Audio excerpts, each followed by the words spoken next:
Hello everyone. आज हम शिक्षा निर्देशालय राष्ट्रीय राजधानी क्षेत्र दिल्ली का असाइनमेंट वर्कशीट आंकलन पत्र 6 करेंगे, जो कि 29 सितंबर का है। तो बच्चों, ये हमारा सामाजिक विज्ञान का है और क्लास 10th के लिए है। तो बच्चों, आप इसे करेंगे। नीचे दिए गए स्रोत को ध्यानपूर्वक पढ़ें और दिए गए प्रश्नों के उत्तर दें। तो हमें 4 प्रश्नों के उत्तर देने हैं इस स्रोत को पढ़ने के बाद। तो देते हैं। तो राष्ट्रवाद की पहली स्पष्ट अभिव्यक्ति 1789 में फ्रांसीसी क्रांति के साथ हुई।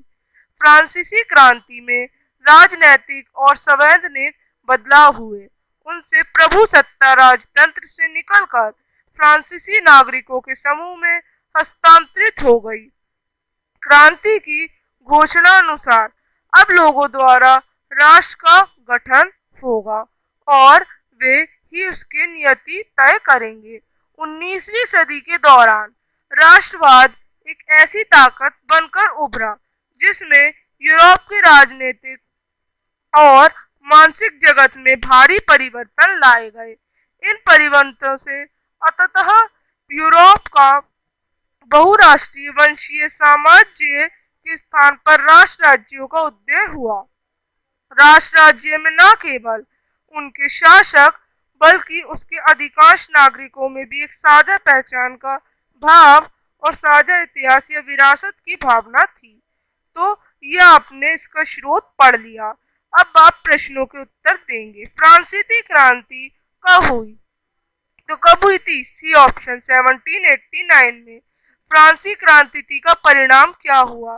तो फ्रांसीसी क्रांति का परिणाम राजतंत्र की समाप्ति के साथ हुआ। अब आगे, राष्ट्रवाद की स्पष्ट अभिव्यक्ति किस क्रांति के द्वारा की गई? फ्रांसीसी क्रांति के द्वारा। फ्रांसीसी क्रांति की घोषणा की थी। तो कब की थी? तब राष्ट्र का गठन जनता के द्वारा हुआ था। तब निम्नलिखित में से किसके कारण यूरोप में राष्ट्रवाद का उदय हुआ? तो किसके द्वारा हुआ? राष्ट्रवाद के द्वारा ही हुआ। राष्ट्र राज्य के उदय का परिणाम हुआ साझी पहचान और साझी विरासत का भाव। अब आगे क्वेश्चंस है। 1815 की वियना कांग्रेस को महत्वपूर्ण विशेषताओं का उल्लेख कीजिए। तो बोर्बन राजवंश जिसे फ्रांसीसी क्रांति के दौरान अपदस्थ कर दिया गया था, वो सत्ता में बेहाल कर दिया गया था और फ्रांस ने अपने कब्जे वाले क्षेत्रों को खो दिया था। भविष्य में फ्रांस के विस्तार को रोकने के लिए फ्रांस की सीमाओं पर राज्यों की एक श्रृंखला स्थापित की गई। इस प्रकार नीदरलैंड का राज्य, जिसमें बेल्जियम शामिल था, उसे उत्तर में स्थापित किया गया और जेनुआ को दक्षिण में पीडमेंट में जोड़ा गया। अब प्रूशिया को इस पर महत्वपूर्ण नए क्षेत्र दिए थे, पश्चिमी सीमाएं, जबकि ऑस्ट्रिया को उत्तर इटली का नियंत्रण दिया गया था। और चौथा और आखिरी पॉइंट की नेपोलियन द्वारा स्थापित 39 राज्यों का जर्मन परिसंघ अछूता रह गया था। अब आठवां, 19वीं सदी के उदार राष्ट्रवाद के राजनीतिक विचारों का उल्लेख करें। 19वीं सदी की शुरुआत में उदार राष्ट्रवाद व्यक्ति के लिए एक स्वतंत्रता और एक राष्ट्र में समानता के लिए खड़ी हुई। राजनीतिक रूप से इसने सहमति की अवधारणा पर जोर दिया। यूरोप में मध्यम वर्ग के लिए उदारवाद व्यक्ति की स्वतंत्रता और सभी के लिए समानता के लिए खड़ा था, अथवा मध्यम वर्ग द्वारा मांगा तथा आर्थिक उदारवाद बाजारों की स्वतंत्रता और माल और पूंजी की आवाजाही पर राज्य के प्रतिबंधों को समाप्त करने के लिए खड़ा था। अब 9वां प्रश्न, ग्रीक स्वतंत्रता संग्राम पर एक संक्षिप्त टिप्पणी।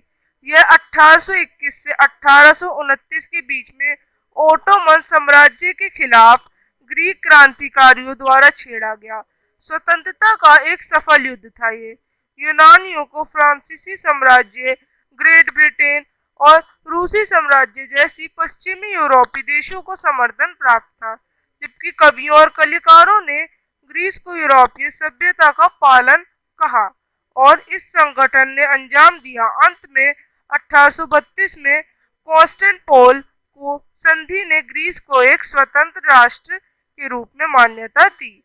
अब अगला है जर्मनी के एकीकरण की महत्वपूर्ण घटनाओं की व्याख्या। तो यह मध्यम वर्गीय जर्मनों में राष्ट्रवादी भावना व्यापक थी, जिन्होंने 1848 में जर्मन परिसंघ के विभिन्न क्षेत्रों को एक निर्वाचित संसद द्वारा शासित राष्ट्र राज्य में एकजुट करने का प्रयास किया।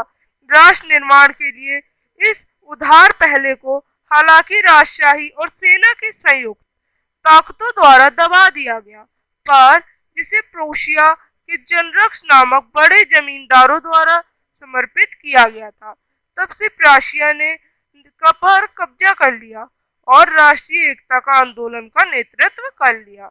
अब तीसरा पॉइंट बच्चों आप लिखेंगे, प्रूशिया के मुख्यमंत्री ओटो वैन बिस्मार्क जर्मन एकीकरण के वास्तुकार थे। उन्होंने प्रूशिया की सेना और नौकरशाही की मदद से ऐसा किया। और चौथा पॉइंट, ऑस्ट्रेलिया, डेनमार्क और फ्रांस के साथ 7 वर्षों में 3 युद्ध हुए। प्रूशिया की जीत में समाप्त हुआ और एकीकरण की प्रक्रिया पूरी हुई। जनवरी 1870 में वार्सिये में आयोजित एक समारोह में प्रूशिया के राजा विलियम प्रथम का जर्मन सम्राट घोषित कर दिया गया।